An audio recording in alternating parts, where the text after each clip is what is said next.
Dinesh Ramsay.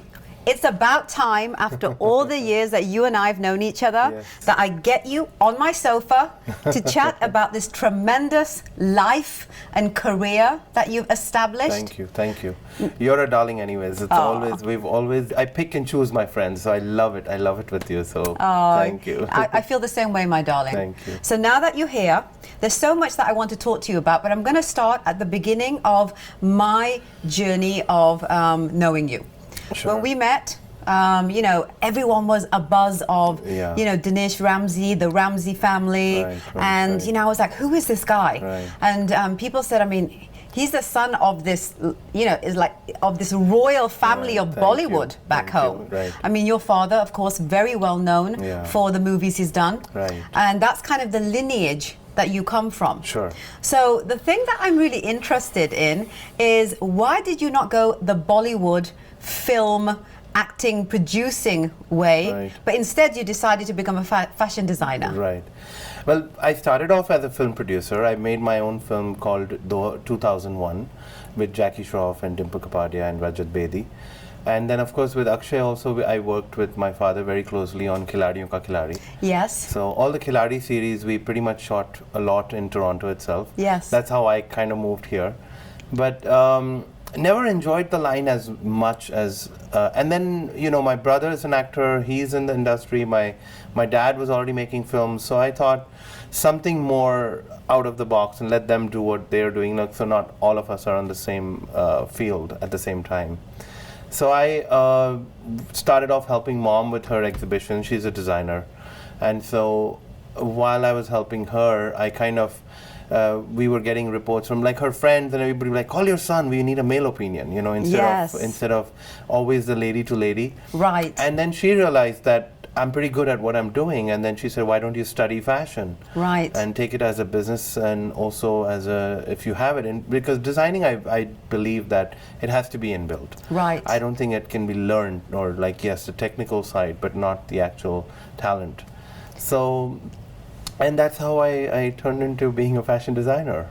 You really took on this force of your lineage, which is, the whole Bollywood world, and became the most well-known and actually the first Bollywood fashion designer in North America. Right. Why did you decide to design these flamboyant, costume, gala, magnificent, clothing that you decided to do? Was it because you were called by some of these Bollywood actresses to style and design?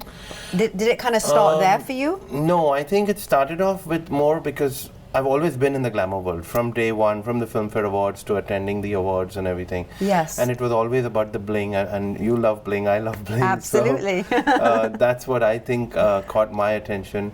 When I designed for Aishwarya Rai in my dad's film Khakee, and when I met with her, and the first thing, that was a very big compliment to me when she told my father that, what is he doing in Canada? Why isn't he here? Right. And that time, that was a very good thing for me to hear from such a big, Miss World and everything.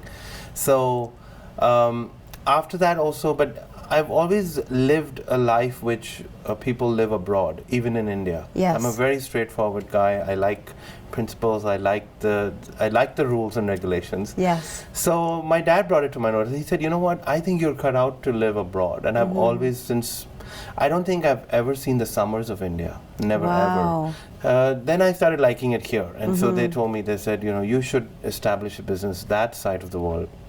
And of course, I live in India as much as I live here now. I travel so much that I have to design, I have to be there. Yes, absolutely. So the glitz and glam is because it's a part of your DNA. It's a part of your personality, right? Yes, absolutely. Other than those garments, which I've worn, we know, I remember you were the designer that I decided I wanted to wear because I didn't know any other designer in North America more glitzy than you. Thank you. When we were doing our photo shoot for our 10th anniversary, which was a really important issue. Yes, of so course. I needed to have the right garment, and you were the only person that I thought of. And Thank you. within moments, you just knew exactly what I wanted to wear. And I have to say, if I don't mind saying so myself, I think I look fabulous. Of course you did. You carry it well too. I always believe that it's the person who also carries the outfit. It's not just the outfit. Once it's off the hanger and on the body, I mean, that's when it looks gorgeous. So absolutely. Thank you. Well, thank you are that. a darling. but no, honestly, it was your clothing. But thank you for the compliment. I always appreciate that. You're always a gentleman. Thank you.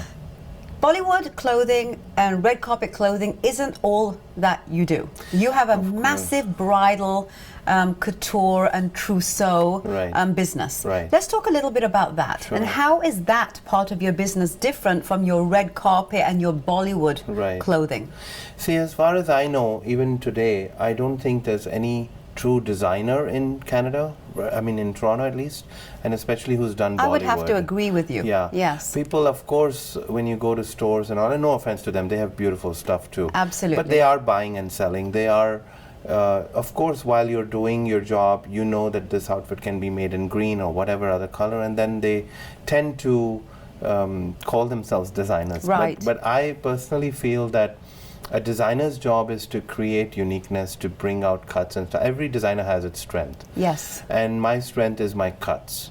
So when it comes to bridal wear, I've had brides, I mean, I feel old when they tell me that, but I've had girls tell me that they've been following me for the last 12 to 14 years, knowing that they will get married in my outfit. Wow. And that these compliments make me work harder and make me feel the pain and the love they have for their outfit, Absolutely. So they come to me with this dream, this vision. They have little cuttings which they have collected, and they have this flower they love or their mother's ring, and then from that we actually build the whole outfit, and it's a beautiful feeling.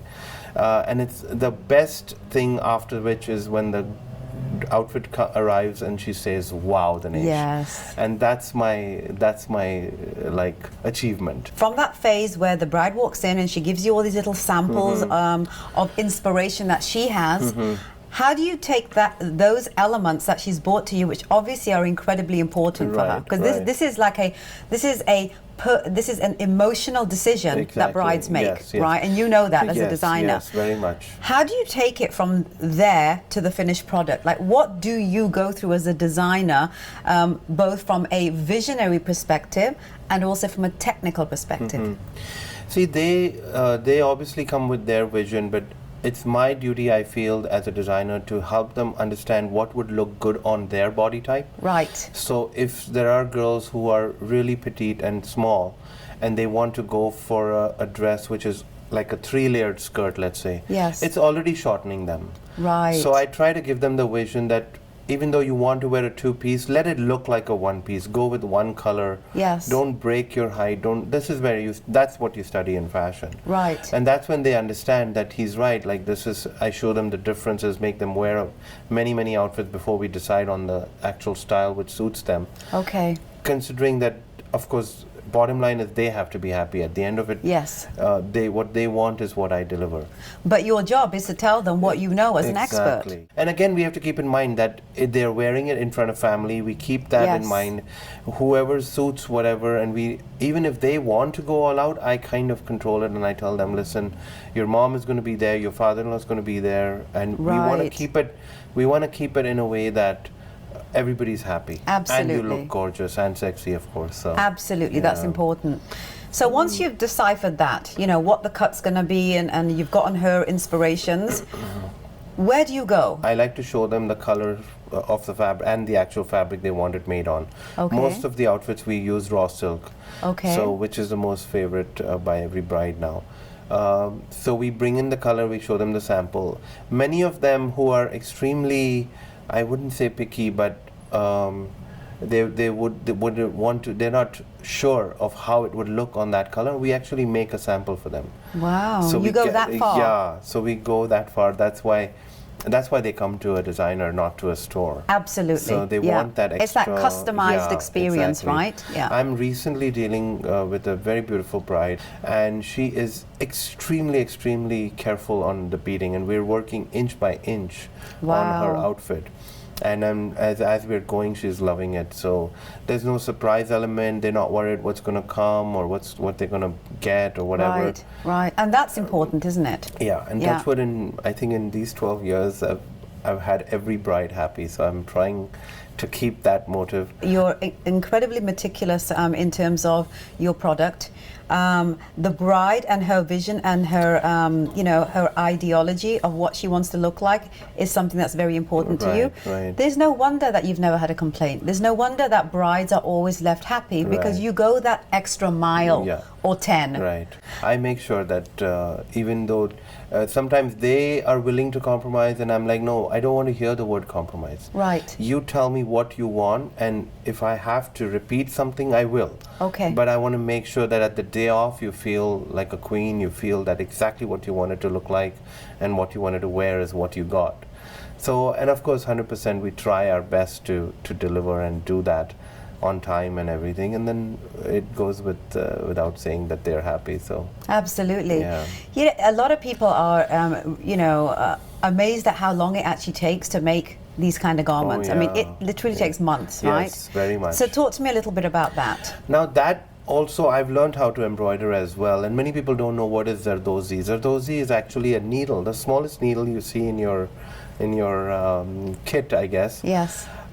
That's what they use, and it's amazing how they pick up one bead at a time and sew it into the fabric. Wow. And that what makes the whole flower which I just drew, Yes. and then they work on that.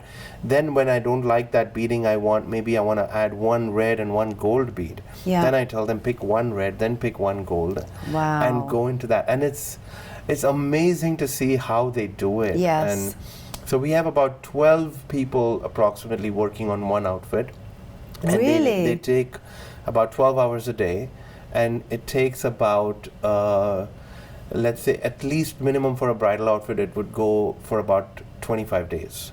My so 12 gosh. of them sitting 12 hours times 25. That's how much it takes to do one outfit. Wow. And then So when I get married next time, I have to make sure I remember that, right? Of course. I'm trying to see what we do with the Indo-fusion thing when I did the Oscars Yes. with Aparna Dhanna wearing it on the red carpet. And even That was brilliant. Thank you. Yes. And even she told me, she said, people literally stopped her and said, wow. Yes. Because they've never seen a true Indo-Western outfit. They've always seen the Indian, of course, the sari and everything. Yes. But I had to give it that twist. I had to play with the back. I had to tell her, and she trusted me, and I really appreciate that. She blindly trusted me. She just picked the color, and she said, Dinesh, I know you'll do what you think is best, and Yes. go ahead. Yes. And it was amazing. It was an amazing experience. Even her outfit was fully custom made. Even for the Golden Globes, she wore it. And it was really, really nice. Wow, that's incredible. You touched just now on your fusion clothing. That's right. How is that now different? So you've got the Bollywood, you've got your bridal and the trousseaus that you do, Right. and then you have your fusion wear. Let's Right. talk about how did you create your niche in the fusion wear world? Right. Well, fusion, now I'm doing the Indo-Western. I was the first one, I think. I started off with a gown sari. Okay. So it's a one-piece gown, similar to what we played with your black outfit. Yes. And that was an inspiration again to get into the true. So it was a one-piece gown with the sari pleating attached to the gown and the pallu. Okay. So that's what made it, very, very unique, and again with a nice low back, because Yes. you want to show the back looks like a gown, an actual. You don't even know you're wearing something that has Indian Exactly, elements to yeah. it until you turn around. Right. Yes. And of course the crystal beading and everything. Yes. So that's my fusion. Now I'm going all out Western. Yes. I did send you This a couple just of started. pictures. You sent me a picture and I'm like, wow. Yeah, thank you. So what inspired you to go all the way Western? Because Now- this is a recent development. Very much, right? yeah. Okay. Yeah. I'm starting, hopefully I'll start, I have a second location now at Gerrard Street also. Okay. And from Mississauga. And now I'm hoping to start one very soon in downtown Toronto. That's incredible. For my Western line. Why I did that was similar things when they came into the store, brides here, Yes. who are born and brought up here, they would wear all out Indian but only at the wedding. Right. Even when they're attending weddings, they still want to keep in mind that they're Indian, but they want to look completely Western. Right. So now I've actually gone into club wear. I'm doing mini skirts and tops and crazy ideas, but with all crystal and beadwork. Right. So there's still that element of our community. Yeah. Well, that's my wear. Yeah, exactly. Yes. So I'm going and I'm using my sari blouse backs in these dresses as well. Oh, I love it. For prom dresses, for gowns. So I'm going on that field. Yeah. Hollywood is calling. Yes, absolutely. You need to go over there. Yes, for sure.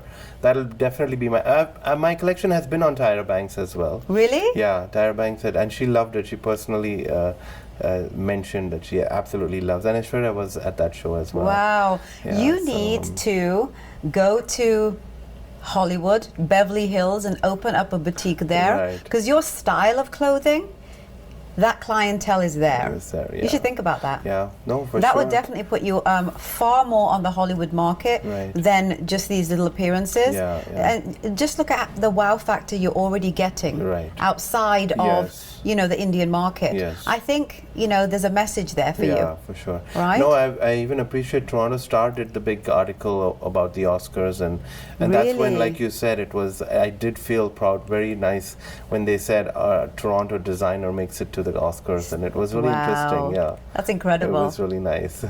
Out of all your collections, out of all the different designs that you've done over your expansive career, I mean, we've been working. We started at the same time, same 12, time. 14 years ago, right? Exactly. Yeah. What would you say is your most, number one seller in terms of, a cut or maybe a specific kind of garment? So I've named it a lotus lenga. Okay. So what I've done is I got inspired obviously with the flower lotus, and I named it after that.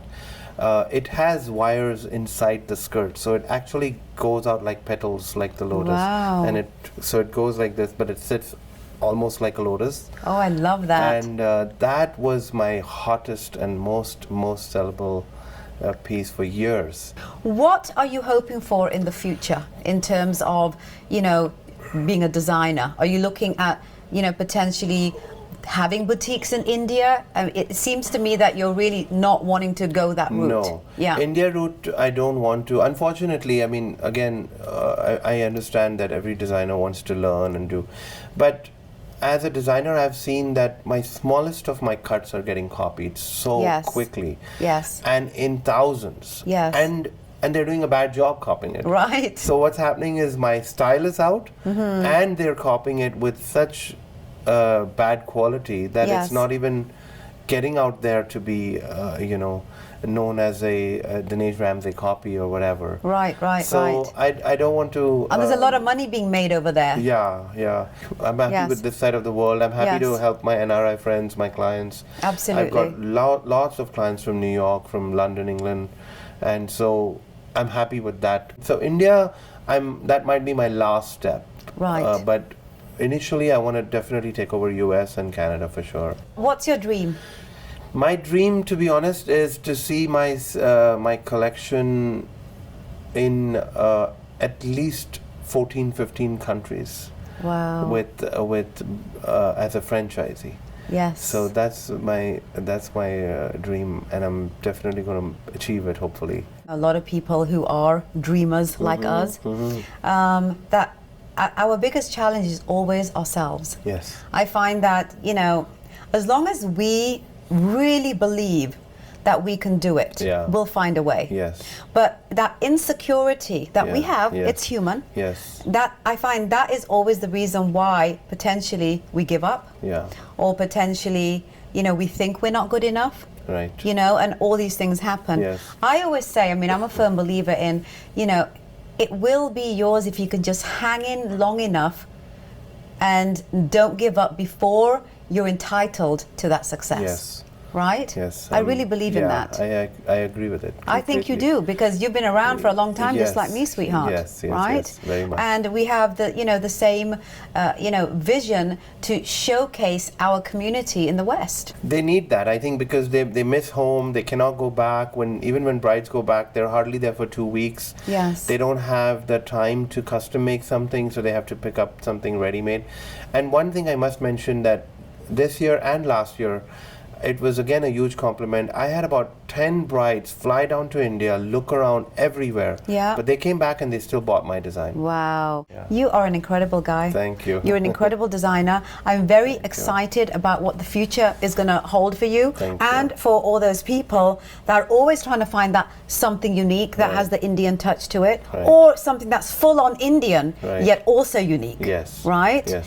You've got this fabulous boutique, which I've been to numerous times, which looks like just this incredible palace in Mississauga. Thank you. You said that you just opened up a new location. A very small boutique in Gerard, yeah. In Gerard, which is great. Yeah. Absolutely. I wanted the awareness for the US clients and also for people who have only heard of Gerard and they like to go there. Makes sense. So I've opened up a small location there. And now the next one is going to be in Toronto. Yeah, I hope to see you at the Fall-Winter 2014 Toronto Fashion Week. God willing. I want you to be there. Thank you. And if you do, you let me know. And the next time that you're going to be doing another new, fabulous, innovative collection, you make sure you let me know, because I'm wearing it on my next red carpet. Absolutely. It's been a pleasure, my Thank you, darling. I Thank adore you. Thank you so much, and I look Thank forward to working with you and wearing your magnificent designs as I always have in the past. Thank you.